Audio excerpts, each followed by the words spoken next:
Hello friends, welcome to my channel.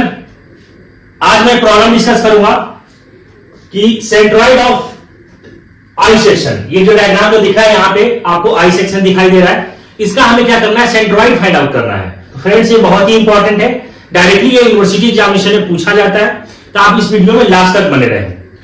सबसे पहले हम लोग समझते हैं कि ये जो डायग्राम में जो डेटा गिवन दे रखा है, सबसे पहले आपको क्या करना है, रेफरेंस एक्सिस एज्यूम करना है। और यहां पे जो आई सेक्शन हमें जो दिखाई दे रहा है, दिस सेक्शन, इसको आप बोलिए कि this section is symmetrical about by axis, है ना। बाई एक्सिस के अबाउट क्या है, सिमेट्री है।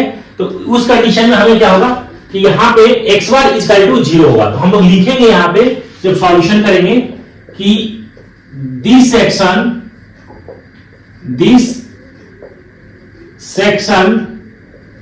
Is symmetry about y axis. That means यहां से x bar equal to 0, x bar equal to 0 होगा। तो सबसे पहले हमें रेफरेंस एक्सिस एज्यूम करना है। हमने एक रेफरेंस एक्सिस ये ले लिया, ये रेफरेंस एक्सिस मान लिया, ठीक है। और सेकंड रेफरेंस एक्सिस हमने ये ले लिया, ये हमने रेफरेंस एक्सिस ये एज्यूम कर लिया, रेफरेंस एक्सिस।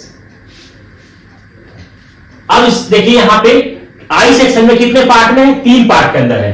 तो इसको आपको क्या करना है, सॉल्यूशन के लिए हम इसको 3 पार्ट में डिवाइड करेंगे। एक हमारा फर्स्ट पार्ट हो गया, ये सेकेंड वाला पार्ट हो गया, और ये थर्ड। 3 कंपोनेंट हमने इसका यहां पे देख लिया, ठीक है। अब इसको हम स्टेप बाय स्टेप सॉल्व करेंगे। इसका एरिया हम एजम्पशन कर लिया A1, और सेकेंड वाले को A2, और इसको हमने मान लिया A3 मान लिया। इस सेक्शन का जो फर्स्ट वाले जो है कंपोनेंट, इस सेक्शन का हमने सेंट्रॉइड एज्यूम कर लिया, यहां पे है G1, इसका एज्यूम कर लिया मैंने यहां पे G2, और इसका एजम्पशन कर लिया यहां पे G3। आपको इस तरह से एजम्पशन करना है सॉल्यूशन के केस में। और पूरे सेक्शन का मैंने सेंट्रॉइड एज्यूम कर लिया कि इसका कहां पे है, वो यहां पे है। यहां पे मैंने एज्यूम कर लिया कि ये सेंट्रॉइड है, ठीक है।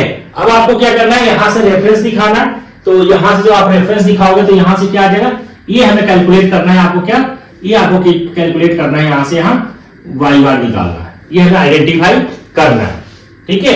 ये वाला कौन सा पोर्शन होगा, यहां से यहां, ये हमें y बार निकालना है।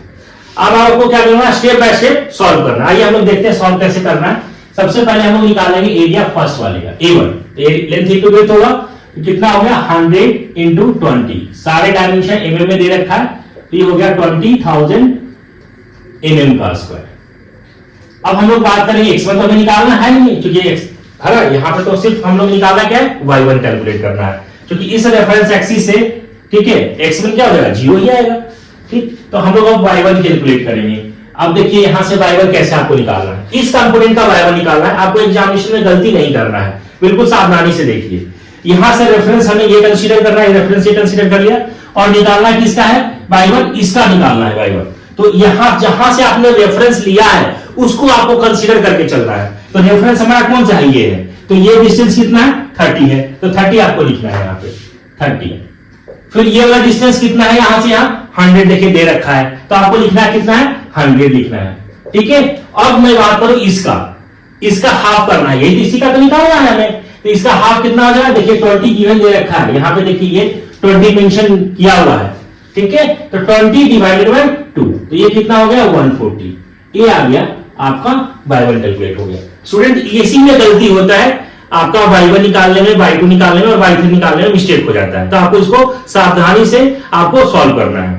तो सबसे पहले हमने ये निकाल लिया। अब हम लोग निकालेंगे, क्या निकालेंगे, A2 निकालेंगे। तो A2 देखिए इसका कितना है, यहां से यहां इस क्वेश्चन में दे रखा है, ये जो है क्वेश्चन है आपका 20 गिवन है, इसमें आपको ये 20 दिया हुआ है, ठीक है।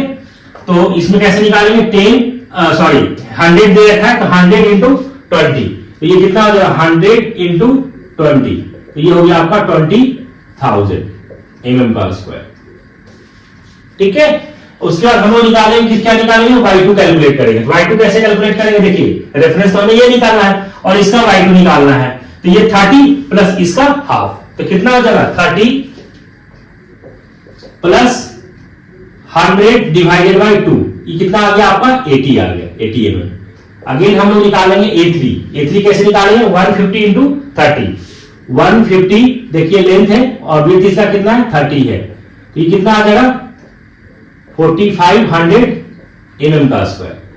अब हम लोग निकालेंगे Y3 तो Y3 कितना हो जाएगा देखिए 30 डिवाइडेड बाई 2 कितना आ जाएगा 15 mm। इसी का तो निकालना है रेफरेंस एक्सिस यही है और इसी का हाफ करना है इसी कंपोनेंट का थर्ड वाले का तो 30 डिवाइडेड बाई 2 तो कितना हो गया 15।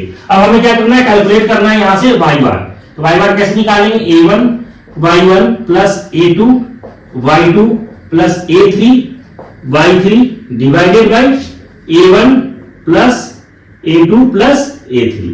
अब सिंपल क्या करना है a1 निकल चुका है y1 निकल गया a2 निकल गया y2 निकल गया a3 निकल गया y3 निकल गया। सिंपल यहां पे आपको पुट करना है और पुट करने के बाद जब इसको आप सॉल्व करेंगे तो ये आपको आ जाएगा इसका आंसर जो आएगा आपका ये आएगा 59.71। आप इसको सॉल्व करेंगे 59.71 ये आ गया इसका आंसर आ जाएगा। तो फ्रेंड्स इसको बिल्कुल सावधानी से एग्जामिनेशन में आपको सॉल्व करना है ठीक है आपको इसी तरीके से स्टेप बाय स्टेप सॉल्व करना है। आई होप ये क्लियर हो गया होगा और समझ में आ गया तो चैनल पे पहली बार आया तो चैनल को सब्सक्राइब कर ले नोटिफिकेशन को ऑन कर ले। Thank you.